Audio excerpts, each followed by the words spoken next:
여러분 안녕하세요. 빌립보서 따라잡기의 시간입니다. 오늘부터 여러분과 함께 1장 함께 살펴보도록 하겠습니다.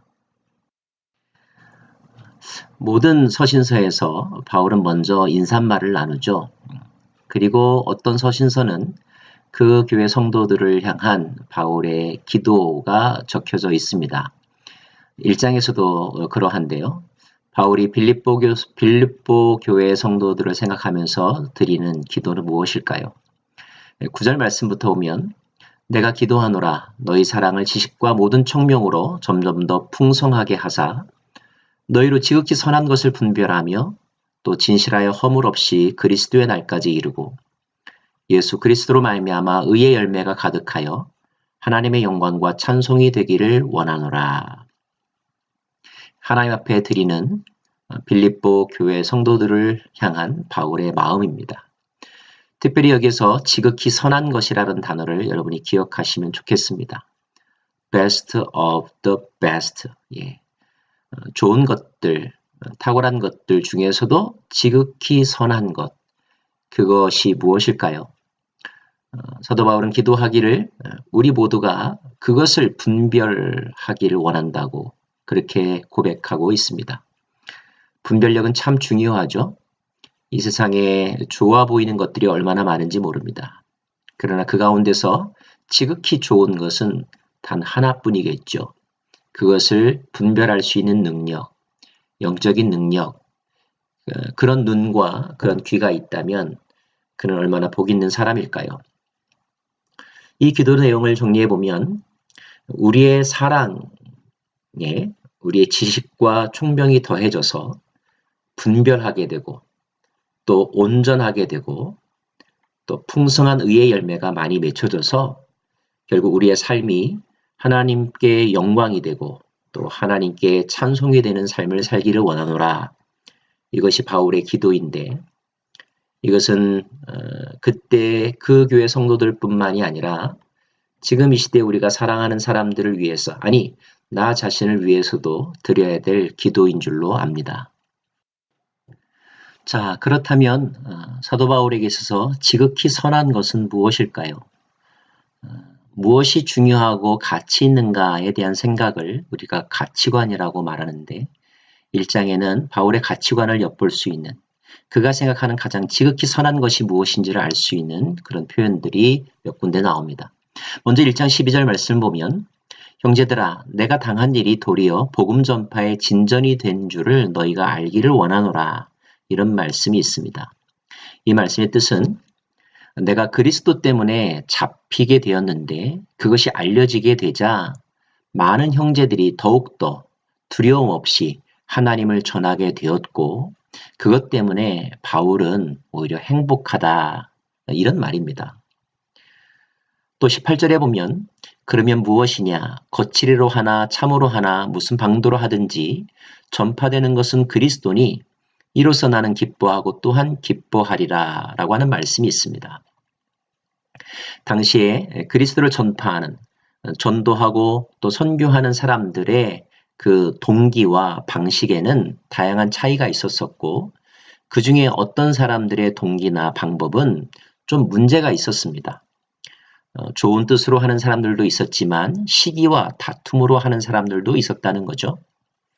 자, 그런 것들이 문제인 것은 분명합니다. 하지만 바울이 이 표현에서 강조하는 것은 그러나 그것이 절대적인 것은 아니다. 만약에 그런 약간의 문제가 있음에도 불구하고 궁극적으로 그리스도가 전파가 된다면 그것은 얼마나 좋은 일이냐. 그것이 가장 선한 것이다. 이렇게 말하고 있는 것입니다. 물론 그렇다고 해서 사도 바울이 복음을 전하는 데 있어서 수단과 방법을 가리지 말라 이렇게 말하고 있는 것은 아닙니다. 목적의 정당성만큼이나 그 목적을 달성하는 과정도 또 방법도 정당해야 하겠죠. 그래서 우리의 선교 방식은 문제가 없어야만 합니다. 하지만 인간이기 때문에 다 우리가 실수가 있고 또 문제점들이 야기되죠. 자, 그러할 때에 사도 바울은 말하기를 가장 중요한 것, 가장 선한 것, 그리고 본질적인 것에 포커스하라는 것입니다. 오히려 사소한 것, 비본질적인 것 때문에 본질적인 것을 놓치고 서로 이전 투구하듯이 다투는 것은 어리석은 거라는 것입니다. 자, 그렇다면 이 두 구절을 통하여서 바울이 생각하고 있는 선한 것, 아니 지극히 선한 것은 무엇입니까? 예, 그렇습니다. 그리스도가 존귀하게 되는 것, 그리스도의 복음이 전파되는 것, 이것이 바울이 생각한 지극히 선한 것이었습니다. 여러분도 그 그리스도를 가장 선한 것이라고 인정하고 그것을 추구하는 삶을 살고 계십니까? 계속하여 또 바울의 생각을 알 수 있는 구절이 있습니다. 23절 말씀인데요. 내가 그 둘 사이에 끼었으니, 여기서 그 둘 사이라고 하는 것은 삶과 죽음 또는 육체와 영의 사이라고 해석이 되는데요. 차라리 세상을 떠나서 그리스도와 함께 있는 것이 훨씬 더 좋은 일이라. 이 말은 너무나 힘들기 때문에 내가 지금 죽어서 하나님 나라 그리스도 옆에 가는 것이 더 좋다는 것입니다. 그렇게 된다 할지라도 두렵지 않다는 말입니다. 그런데 내가 지금 살아있다면 또 살아야만 한다면 그것은 무엇 때문인가? 그것은 너희를 위하여 이것이 필요하기 때문에 나는 살고 있고 또 살기를 원한다는 것입니다. 그는 말합니다. 살든지 죽든지 내 몸을 통해서 그리스도가 존귀하게 된다면 같은 입장에서 내가 육체로 더 살아야만 한다면 그것은 나의 육체를 위해서가 아니라 여러분의 믿음의 진보와 기쁨을 위해서라고 말입니다. 자, 혹시 연세가 많이 드셨습니까? 자, 얼마쯤 살기를 원하십니까? 또 왜 그렇게 살기를 원하십니까? 그렇게 살아야만 하는 이유와 목적이 무엇 때문인지 오늘 바울의 인생과 견주어서 한번 비교해 보시면 어떨까요? 삶에 대한 우리의 목적이 좀 더 신령하고 또 하나님 보시기에 합당한 것으로 바뀔 수는 없을까요? 곰곰이 생각하고 또 진실되게 깨달아야 할 일이라고 여겨집니다. 이 장에도 바울의 그리스도 중심적인 가치관을 알 수 있는 표현이 나옵니다. 만일 너희의 믿음의 재물과 섬김 위에 내가 나를 전제로 드릴지라도 나는 기뻐하고 또 너희 무리와 함께 기뻐하리니 나만 기뻐할 뿐만 아니라 너희도 기뻐하라 라고 말합니다. 예, 믿음의 재물 그리고 온전한 섬김의 삶을 살아가는 데 있어서 내가 도움이 된다면 내가 희생이 되어도 나는 기쁘다, 감사하다. 내 인생은 의미가 있다. 이런 고백입니다. 이런 1장의 이런 표현들을 통해서 우리가 알 수 있는 것은 바울이야말로 가장 인생에서 중요한 것, 가장 소중한 것, 그것은 바로 그리스도와 그분의 뜻을 성취하는 삶이었다는 것을 우리가 알 수가 있습니다. 여러분의 인생의 궁극적인 비전이나 목적은 무엇입니까? 그것이 혹시 여러분 자신의 유익과 또 만족을 위한 것입니까? 아니면 나를 나되게 하시고 또 내가 언젠가 다시 만날 그분, 내 존재의 이유와 목적이 되시는 그분을 위한 것이며 그분에게 집중되어 있습니까? 놀라운 역설은 내가 나를 사랑하면 그것이 나를 사랑하는 것 같지만 오히려 나를 멸망으로 이끈다는 사실입니다. 진정 나를 사랑하는 방법은 내 안에 그리스도를 모시고 그 그리스도를 지극히 사랑하는 것, 이것이 내 삶의 목적이요 또 나를 가장 사랑하는 길이라는 것을 사도 바울은 서신서를 통하여서 보여주고 있습니다. 자, 그러면서 바울은 1장에서 우리들에게 이렇게 권면합니다. 오직 너희는 그리스도의 복음에 합당하게 생활하라. 이는 내가 너희에게 가보나 있으나 떠나 있으나 너희가 한 마음으로 서서 한 뜻으로 복음의 신앙을 위하여 협력하는 것과 무슨 일에든지 대적하는 자들 때문에 두려워하지 아니하는 이 일을 듣고자 함이라. 여기 생활하라라고 하는 이 단어는 헬라 원어로 폴리테우 에스테라고 하는 단어인데요. 이 앞에 이 폴리라고 하는 단어는 폴리스와 어원을 같이 합니다. 그래서 이 말의 뜻은 도시의 시민으로서의 의무를 다하라는 것입니다. 당시에 그 폴리스를 중심으로 해서 그들의 공동체가 형성이 되고 국가가 형성이 되었죠. 그래서 그 도시의 사람들은 그 도시의 법을 지키고 그 도시민으로서의 의무를 다하면서 사는 것이 헬레니즘 문화의 시민의식이었습니다. 바울은 믿음의 식구들에게 동일하게 권면하고 있는 것입니다.